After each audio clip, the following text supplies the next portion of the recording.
මතක තියාගන්න පින්වතුනි මේ අපි පින්පොත් ලියාගෙන හිටියට මැරෙන වෙලාවේ මෙහෙම මැරෙනවා කියලා මේ හිතනවා කියලා හිතුවට කොහොම මැරෙයිද කියලා කවුද දන්නේ?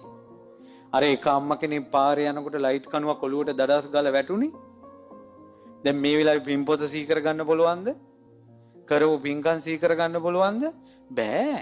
මතක් වෙන එකක් ඒ වෙලාවට. අර මිනිස්සු අර වතුරක් අර මේ වතුරකින් මුළු නගරයක්ම ගහගෙන ගියා. එහෙම යනකොට පින්පොත් එහෙම තියෙනවද? කරපු පින්කම් සීකරන්න පුළුවන්ද? හදිසියෙ කලබලයක් ආවට පස්සේ වාහනේ පාරේ යනකොට වාහනයකින් චප්පු වුණා. හිටපු ගමන් පපුව පුපුරලා මැරුණා. නහර පිපුරුවා. ඒ නිසා මේ මැරෙන වෙලාවට අපි මොනවද හිතන්නේ මෙහෙමයි හිතන්නේ කියලා දැන් ප්ලෑන් කරලා තිබ්බට ඇත්තම කතාව තමයි මැරෙන වෙලාව කියන්නේ අහඹු දෙයක්. ඒ කියන්නේ ඒකේ ඒ වෙලාව කොහොම වෙයිද දන්නේ. ඉතින් මහානාම සාක්‍ය අහනවා ස්වාමීනි මැරෙන වෙලාවට මොනවා මතක් වෙයිද දන්නේ නැහැ කියලා. බුදුරජාණන් වහන්සේ දේශනා කරන මහානාම බය වෙන්න එපා. ඔබ යමක්ද වැඩිපුර පුරුදු කරන්නේ ඒක තමයි කිව්වා ඔබගේ මරණයට එන්නේ ඉදිරියට. ගහක් යම් පැත්තකටද නැමිලා තියෙන්නේ ඒ ගහ කැපුවොත් වැටෙන්නේ නැමිලා තියෙන පැත්තට. ඒ නිසා ඔබ වැඩිපුර පුරුදු කරන්නේ කරුණාව මෛත්‍රිය නම් මැරෙන වෙලාවේ මොනවද හිතන්නේ කියලා ඒ කල්පනා කරන්න දෙයක් නැහැ. ඔබගේ හිත වැඩිපුර තුනුරුවන්ට බරයි නම් පිනට බරයි නම් යහපතට බරයි නම් ඉවසීමට බරයි නම් මැරෙන වෙලාවේ මොකද්ද කියලා ප්ලෑන් කරන්න දෙයක් නැහැ. ඔබගේ ජීවිතේ නැඹුරු වෙච්ච පැත්තට ඔබගේ උපත සිද්ධ වෙනවා. දුවේ පුතේ පින්වතුනි ඔයාලා බලන්න දැන් වැඩිපුර නැඹුරු කොහෙටද? සමහර අයගේ නැඹුරු ෆෝන් එකේ ගේම් වලට, සමහර අයගේ Facebook වලට, YouTube වලට, එහෙම නැත්නම් Google වලට. ඊළඟට මොනවා හරි දේවල් එක්ක රණ්ඩු වලට ජීවිතේම ලෙඩ දුක් වලට කැප කළා. බෙහෙත් ගේනවා. සමහර අය ජීවිතේම තොවිල් පවිල් අනවින කොඩුවින කපා දෙහි කපා ජීවිතේම ඒකට නැඹුරු වෙලා තියෙන්නේ ඒ පැත්තටමයි গুপ্ত පැත්තට. සමහර අයගේ අදෝනාවමයි කන්දොස් කිරියාවමයි හැමදාම nyuru ගගාම ඉන්නේ. මෝණු එල්ලිලා දෙබර ගෙඩි වගේ. හිනාවක් අහලක නැහැ. බලන්නකෝ මේ මනසලෝක ඉපදිලා මේ මිනිස්සු ඉන්න විදිය. එල්ලගෙන නම් ඉන්නේ. ශෝක සල්හරණ සූත්‍රයේ තියෙනවා. ශෝකේ රැස් කළොත්, දුක රැස් කළොත් මරුණාට පස්සේ උපදින්නේ දුක තියෙන ලෝකෙක. ශෝකේ තියෙන ලෝකක. පොඩ්ඩක් hina වෙලා සතුටෙන් ඉන්න. එල්ලගෙන ඉඳලා ආයෙ මැරිලා උපදී hinaවක් අහල පහලක නැති ලෝකෙක. ඔව් ඔය ගැඩවිල්ල පණුව ඉන්නව hina වෙවි ඉන්නව දැකලා තියෙනවද? ඈ බල්ලෝ hina වෙවි ඉන්නව දැකලා තියෙනවද? බුරා රංඩු වෙවි අංකරය අල්ලගෙන ඉන්නේ මනුස්ස ලෝකෙ ඉද්දිමුත් කරපු ඒවා. ඒක hinaවක් නැති ලෝකෙක උපදිනවා. පොඩක් hinaවල ඉන්න පරණ දේවල්ම හිතා ඉන්න එපා. මට කවුරුවත් නැහැ, මාව තේරුම් ගන්න නැහැ, මං අසරණයි, මට කිසි කෙනෙක් නැහැ. කිකිය ශෝක කර ඉන්න එපා. මේ ශෝක කිරීම මහ මෝසල දෙයක්. ශෝක නොකිරීම ඒතම් මංගල මොත්තම අශෝකං විරජං කේම ඒතම් මංගල මොත්තම. ශෝක කරන්න එපා. බුදු කෙනෙක් ලෝකෙට පහළ වුණේ ඔබට ශෝකය දෙන්න නෙවෙයි. ශෝකෙන් ඔබ නිදහස් කරගන්න. ඒ නිසා බුදුබණ පද අහත් ඔබ ශෝකෙන් ඉන්නවා නම් ඔබ බුදු සරණට ගිහිල්ලා නැහැ. ඔබ බුදු සරණට ගිහිල්ලා නැහැ. තමන්ගෙන් වෙච්ච වැරදි ගැන පීඩා වෙවි තැවි අයියෝ මගෙන් මෙහෙම වුණා කියලා පරණ වැරදි හිතා තව ඉන්න බුදු කෙනෙක් පහළ වුණේ නැහැ. බුදු කෙනෙක් පහළ වුණේ ඔබට ගින්නක් දෙන්න නෙවෙයි. ඔබගේ හිතේ ගින්න සුවපත් කරන්නයි, සිසිල් කරන්නයි. බුදු කෙනෙක්ගේ බණ අහත් ගින්නෙම නම් ඉන්නේ. පසු තැවිම නම් ඉන්නේ. ඔබට කොහෙන්ද බුදු සරණ? අසරණ වෙලා වගේ ඉන්න එපා.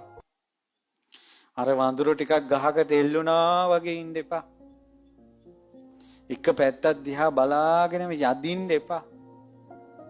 බුදු කෙනෙක් පහළ වෙන්නේ අසරණය ගොඩක් බිහි කරන්න නෙවෙයි, සරණක් දෙන්න, හයියක් දෙන්න. මේ බුදුරජාණන් වහන්සේ වදාලා මයි සද්ධාමත්තම් පේමත්තම් සබ්බේතේ සග්ග පරායනා. බුදු කෙනෙක් ගැන සද්ධා මාත්‍රය, ප්‍රේම මාත්‍රය තිබ්බොත් දෙවියන් අතර උපදිනවා කියලා. ඒකේචි බුද්ධං සරණං ගතාසේ නතේ ගමිස්සන්ති අපාය. බුදුන් සරණ ගියොත් අපායට යන්නේ නැහැ. පහය මානුසන්දේහං දේවකාය පරිපූර්ණේ සම්ති. මනුස්ස ශරීරය අතෑරපු ගමන් දෙවියන් අතරට යනවා. එහෙනම් දෙවියන් අතරට යන්න බැරි. මා කිව්වේ බොරුවක්ද? බුදු සරණ නැහැ. තැවෙනවා. සමහර ළමයි, තරුණ ළමයි බඹසර රකින්න ඕන කියලා ඒක රැක ගන්නවත් බෑ. අනේ මට බඹසර රකින්න බෑ, බඹසර රකින්න බෑ කිකිය ඉන්නවා තැවි. බුදු කෙනෙක් ඕකට පහළ වුණේ නැහැ. බුදු කෙනෙක් දේශනා කළේ පංචශීල රකින්න කියලා. බුදුරජාණන් වහන්සේ දේශනා කළේ පංචශීලයේ රකින්න කියලා. තමන්ට බැරි දෙයකට අත ගහලා දුකෙන් ඉන්නවා. මැරුණට පස්සේ හොඳ තැනකට යන්නේ නැහැ. ශෝකේ තියෙන තැනකට යන්නේ. බඹසර රකින්න ගිහිල්ලා ශෝකේ තියෙන තැනක උපදිනවා. තමන්ට පුළුවන් දේ කරන්න ඕන තමන්. අනේ මට භාවනා කරගන්න බෑ, මට මතක හිටින්නේ නැහැ. මේ කියනකොට තේරෙනවා ඒක මැදයි.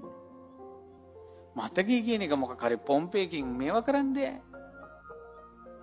මේ මිනිස්සු සෝග වෙනවා. අනේ බණ අහනවා මතක නැහැ.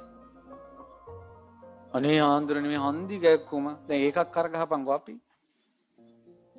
ලෙඩ දුක් හැටි. වයසට ගියාම හැටි. අතපය අපිට වාරු නෑ. ඕක තමයි හැටි. ශෝක නොකරන හිත. මේ ඊලන්දාරි දිහා බල්ලා, කොල්ල කෙල්ල දිහා බල්ලා මොන්ට වගේ අපිටත් ඇවිදින්න බෑනේ කියලා මේ ආච්චිලා හිතනකොට ඉතින් ශෝකේ තමයි. තමන් කරගත්තු දේ තමන්ට එන්නේ කියලා විශ්වාස කරන්න. දරුවෝ සලකනවා හෝ නැතා හෝ මේ ලැබිච්ච ලාභේ හිතන්න. බුදු කෙනෙක් සරණ යන්න ලැබුණා.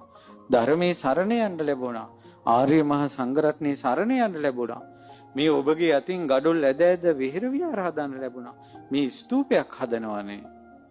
සතුටු වෙන්නකෝ. ඔයාලගේ අම්මලා තාත්තලාට බැරි වුණානේ චෛත්‍යයකට gadolක් දෙන්න. ඔයාලගේ අම්මලා තාත්තලාට එක බණ මඩුවක මෙහිම රහතුන් ගැන අහන්න බැරි වුණානේ. ඇයි ශෝක කරන්නේ? ඇයි අඬන්නේ? ඇයි වැළපෙන්නේ? රාග දේශ මොහය අපිට ප්‍රහාණය කරගන්න බැරි වුණා තමයි. ඒ වුණාට මේ මුනිවරුන්ට වඳින්න පුළුවන් වුණා. ඒ මුනිවරු සිහි කරගෙන දම් පුදන්න පුළුවන් වුණා. ඒ මුනිවරුන්ට මල් වලින් ස්තූප කරන්න පුළුවන් වුණා. ඒ මුනිවරු වෙනුවෙන් චෛත්‍ය හදන්න ලැබුණා. ඒ මුනිවරුන්ගේ ගුණ අහා ඉන්න ලැබුණා. මේ අවසන් යුගයයි. ශෝක කරන්න එපා. අඬන්න එපා, වැළපෙන්න එපා. මිනිහා ආදරේ නැහැ කියලා වැළපි ඉන්න එපා. ඇඬු කඳුලින් ඉන්න එපා. දානයක් බෙදන්න ගිහිල්ලා භාජනයකට අත දික් කරනවා. වෙන කෙනෙකුට දෙනවා. ඔය ඩිංගිත් ඇති. ශෝක කරන්න. හොද්දට යමක් හදන්න හිතාගෙන ඉන්නවා. ඒක කවුරු හරි තෙලට දානවා. ඕක ඇති. ශෝක කරන්න. පිනක් කරනවා. ලොකු පිනක් කරලා නම කිව්වේ නැත්තම් ඒක ඇති. ශෝක කරන්න. ශෝක කරන්න ඒ ඩිංගිත් ඇති. ඔය වගේ එකින් එක බලන්නකෝ. පින්කම් වලට ගිහිල්ලා මල් මාලේ ඇදලා ගත්තා කියලා අප්සෙට් යනවා. මට මේ පහන ගෙනියන්න දුන්නේ නැහැ. අප්සෙට් යනවා. මම පූජා කරන්න ගිහිල්ලා තැම්පක් කරන්න හදනකොට මෙතන වෙන කෙනෙක් තිබ්බා. අප්සෙට් යනවා. හාන්දුරෝ අරයට නම් එතන පූජා කරන්න දුන්නා අපිට දුන්නේ නැහැ. අප්සෙට් යනවා. ශෝකය. ශෝකය. එහින් පෙන් හබවල් වල පටලැවිලා ප්‍රේමතෝ ජායති ශෝකෝ. එහින් ප්‍රේම ශෝකය. මෙයින් තොරස්නාවෙන් බැඳිලා තණ්හාය ජායති ශෝකෝ. අම්මෝ. මෙහින් කාමයෙන් ඇවිස්සලා කාමතෝ ජායති ශෝකෝ. එහෙනම් මේ සත්වයා වෙලෙන්නේ බැඳෙන්නේ දුක් විඳින්නේ කුමක් නිසාද? ශෝකය නිසා. බුදු කෙනෙක් ලෝකෙට පහළ වෙන්නේ ශෝකයෙන් අපිව නිදහස් කරවන්න. එහෙනම් අවංකවම අපි බුද්ධං සරණං ගච්ඡාමි කියලා සරණ ගියා නම්, ධම්මං සරණං ගච්ඡාමි කියලා සරණ ගියා නම්, සංඝං සරණං ගච්ඡාමි කියලා සරණ ගියා නම්, අපේ හිතේ සරණ කියන එක තියෙනවා නම් අනිවාර්යෙන් අපිට ඕන මොකද්ද? ඒ බණ අහන්න ශෝකේ අඩු වෙන්න ඕන. දැන් ඔබ බුද්ධ ශාසනයෙන් පිහිටක් ගත්තා කියලා නම් ඔබට දැනෙන්න ඕන නම් ඔබගේ හිතේ ශෝකේ අඩු වෙන්න ඕන.